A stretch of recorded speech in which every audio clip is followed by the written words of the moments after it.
voles are causing considerable damage to our garden.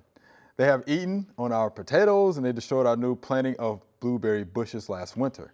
My flowers near our vegetable garden have suffered also. We mulch with leaves and love the benefit of weed suppression and moisture retention that leaves supply, but the voles love the mulch too. Yeah.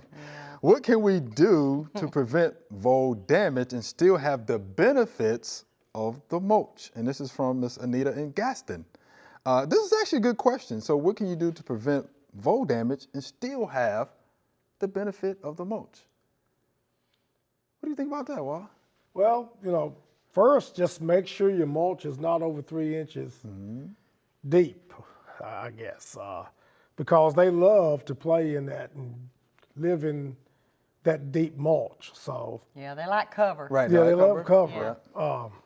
That's the first thing. And I bet what happened with their blueberries is that either they girdled, and that's another reason to pull the mulch back away from the actual trunk or crown of the plant, so that because they don't like to come out of cover to eat. That's right. They're real secretive. So, yeah. Right. They don't like to be out open. they do use old vacated mold tunnels.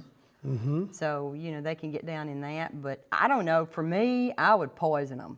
I think I would put some pellets down in those runs, find the runs, put them in there, and make sure that, that no pet could get in it in some way. And there's just no long-term cure. There's really not. Right.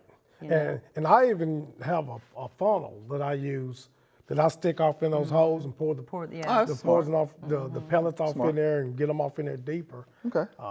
Yeah, they're just a tough little old, I guess, varmint. Yeah. They are, they're little rodents. Yeah, they're all over the place. But the fact that you're using mulch is good. Yeah. Right. Just make sure you're not using too much and not piling it up against, stems or trunks, of your blueberry bushes and things like that, because they will cause considerable damage. Yeah. And again, they like to hide in mulch, and then they're going to be feeding on roots. So you pretty much give them a hiding place and a buffet. I know. Yes. All together, So just be careful with that. And I mean, there's a lot of different means to control voles, but it is a long-term It is. problem. And, little small breed dogs like rat terriers, or a cat, a mama cat. Toms are pretty worthless, So you need a mama cat, you need a hunter, and that's what the mamas are. Right. So they, I have an old cat like that, and she's pretty good at bringing them. And I know when she does it because she brings them up to the back porch and shows them to me. Yeah. You need to rent her out, I tell you, and a snake.